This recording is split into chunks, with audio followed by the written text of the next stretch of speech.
Good afternoon. Welcome to beautiful West Michigan in September. We're here today reinstalling siding on this 1960s colonial home behind me here.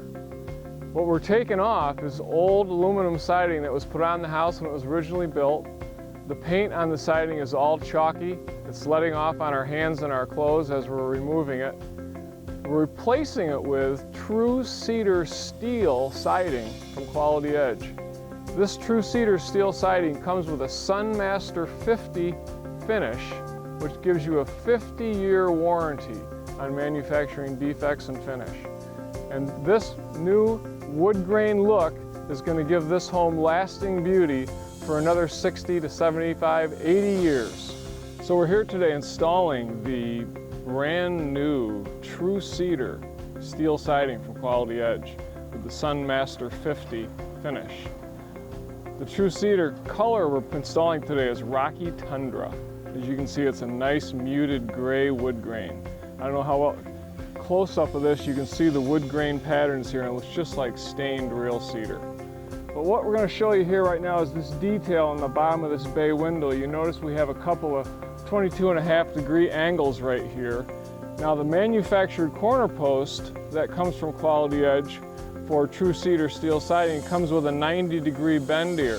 But because we only have a 22.5-degree angle, what we've done is opened up the outside corner of this post so that it will fit perfectly on this corner. And then we can fit our two runs of siding in from each side.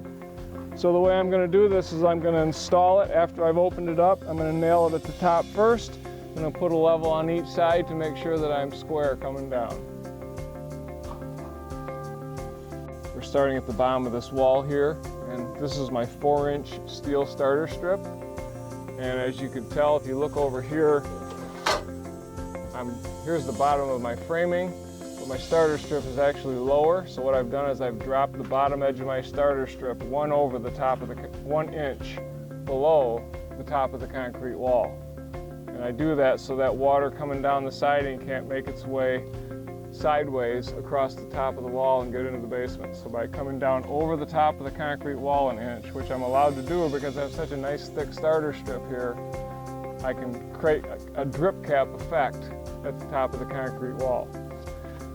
So I've installed this level 1 inch down, put a nail every 12 inches or so. As you notice, I've got my J channels in place already on either side. I've just run a short section of J channel right over here so that I can feed it into one side and bring it down inside both pieces of J channel like this. Bring it down below the siding, and then I catch that starter strip with the bottom of the siding panel, just pull it up snug, and now it's ready to nail. So this is the installation technique you use for steel whenever you're in tight places. See, when I get over here in this little area too, I'm going to have to feed the panel from the top or from the bottom because I won't be able to fold it, if you will, to get it into the J channel on each side. Another feature of the Sunmaster 50 finish on the new TruCedar steel siding from Quality Edge is that, unlike PVC, it's got a hard surface. So when I lock two panels together, the panels are still able to slide back and forth once they're locked. The old PVC finish was so sticky that once it was locked in place, the panel would not slide back and forth like this. So this is another ease of install that's a feature of the new Sunmaster 50 finish from Quality Edge.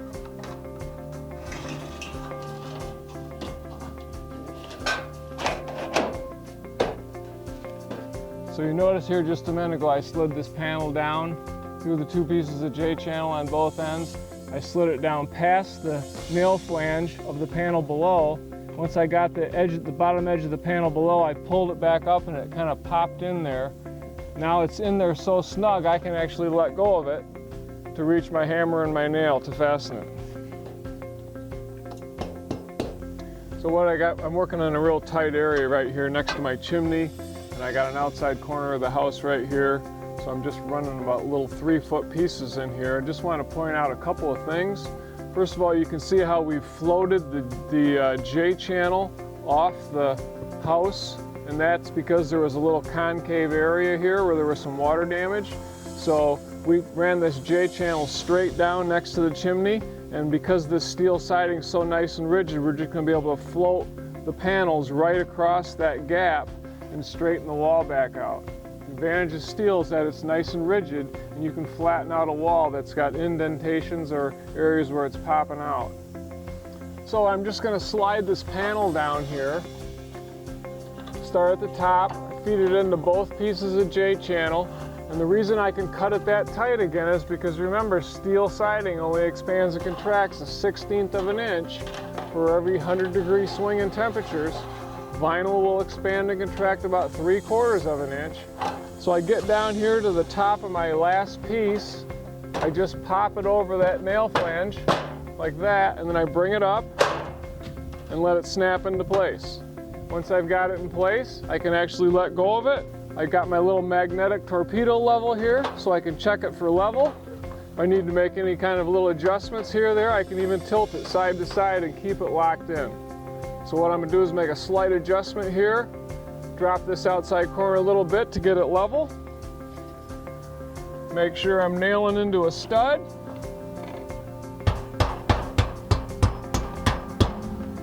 And there we go.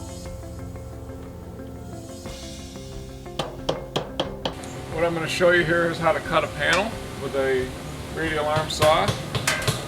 One thing to remember is you always want to cut the panel with the painted side, this finished side, down. And the reason for that is because the shards of metal that come flying off this blade when we cut through it with a steel siding blade, it will burn the paint if it lands on the surface of the panel before the shard cools down. So by flipping the panel upside down, all those shards will just land on the back side. It won't be on the finished side. So I've marked my length. I'll go ahead and give myself a line. So what I'm cutting here with a radial arm saw with a steel siding blade in it. Another way you can cut this panel is with a guillotine, they call it, which is it's like a giant paper cutter where you lay the panel in. You can bring this lever down with a sharp edge on it, and it'll cut the panel that way. You can also, just like with a radial arm saw, you can make angle cuts. You can do the same thing with the guillotine. They have the adjustment on them to make angle cuts. And last of all, there's always the trusty tin snips. That's another way you can cut this panel. It's a 29 gauge material, so it's easily cuttable by hand with the snips.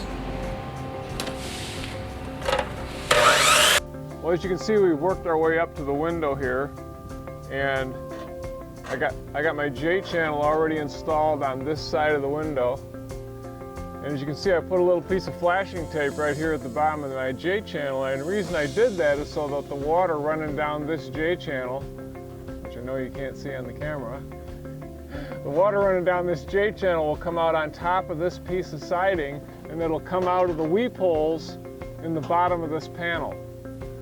What that does is it prevents water coming down the J channel from getting behind the siding.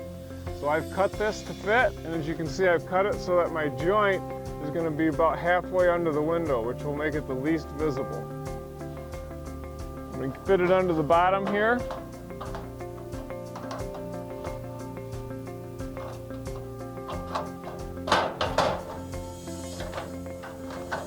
Slide it up inside. And it's ready to nail.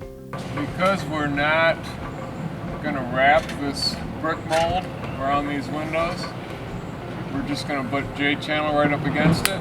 I'm going to put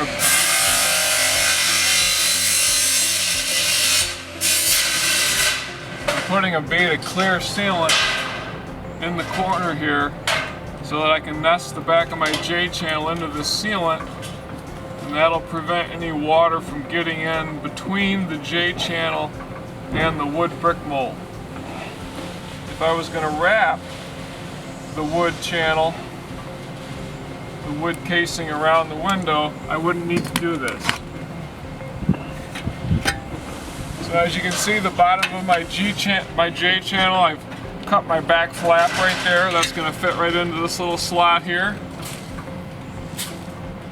So I'm going to start at the bottom. I'm going to feed that in.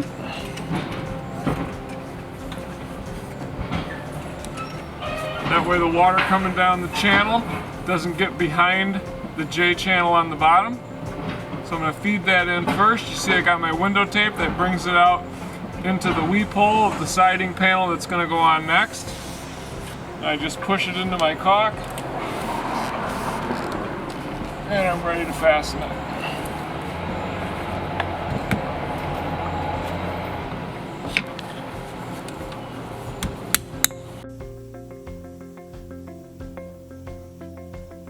What we have here is old board and batten that came off this wall. In fact, you can see the paint lines where the old battens were taken off. And we're going to reinstall the TruCedar board and batten panel with the Rocky Tundra finish and the Sunmaster 50 paint. Now what a lot of guys would do here is they would take J channel and put it on top of this brick ledge and then just set the board and batten panels in the J channel.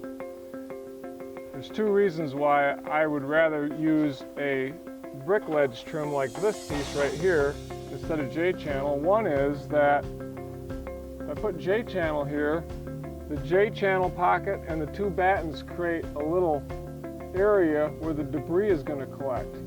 And over time, you even have plants growing out of those sections because there's so much accumulation of rotting leaves and debris that it just becomes a mess. The other reason is because real wood battens don't have the face of the J channel. So by using this brick ledge trim, I can just set my board and batten panels right on here. I don't have a pocket that accumulates debris, and it looks like real wood board and batten. So first I'll take this, I'll put a bead of sealant on top of this old brick. I'll set my brick ledge trim right on top of that, and then we'll just fasten it into the wall. Now if we were not going on top of brick here, if this was just the bottom of a wall, we have what we call rat guard. And rat guard trim is a trim that just comes down and out and then returns back to the wall at a 45-degree angle. It does the very same thing as this brick trim. It finishes off the bottom of the batten panel, but it doesn't have an accumulation area where debris can collect.